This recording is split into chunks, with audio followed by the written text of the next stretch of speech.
This is Yarmouth Beach in the 1920s, and it comes from a publicity film which was made partially in colour, advertising the town as a holiday resort, and it is called Great Yarmouth for health, sunshine and pleasure.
Here we have Central Beach, the height of the season, and you can see in the background a mast which was Lloyd's signalling mast, used for signalling to the ships before they actually had radios.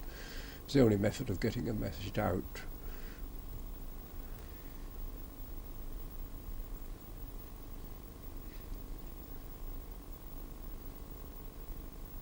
Coming up on the right of the picture you can see the old revolving tower. It was erected during the 1800s and had a carriage that went to the top of the tower and revolved.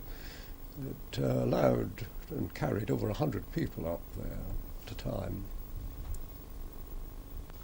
Behind the fun, Yarmouth was really a busy working port, in particularly the fishing industry. Fishing went on all the year round, but it was the herring boats that got all the attention in the autumn. The boats would steam out to their favourite grounds, perhaps to the Smith's Knoll area, which is 30 miles out. They'd go in the late afternoon and shoot up to 1.5 miles of nets. The nets hung just below the surface, with the boat at one end drifting through the night. It was during the night that the herrings rose from the bottom in order to feed on the plankton close to the surface. Hauling a fully laden net would take several hours, but if there were very few fish about, the boat would have to stay out there maybe 2 nights.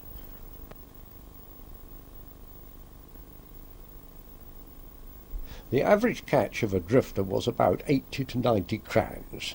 But it could vary a terrific amount. A cran was 1,300 fish. The herring were unloaded by a quarter-cran baskets. This was really another form of measurement.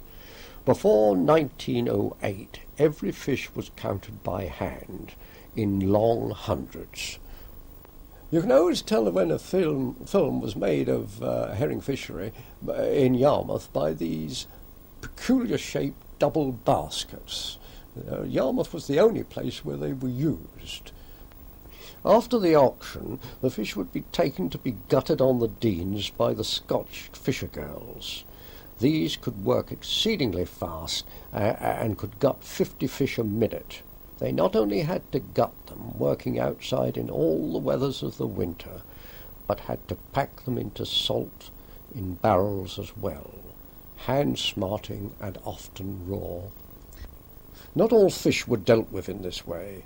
Some were ungutted fish, and these were put into barrels called kits, with salt to act as a preservative, and then ice was heaped on top. Yarmouth was famous for its bloaters and kippers. Bloaters were herring smoked whole and ungutted, whereas a kipper was gutted, opened up down the back and laid out flat and smoked in that condition.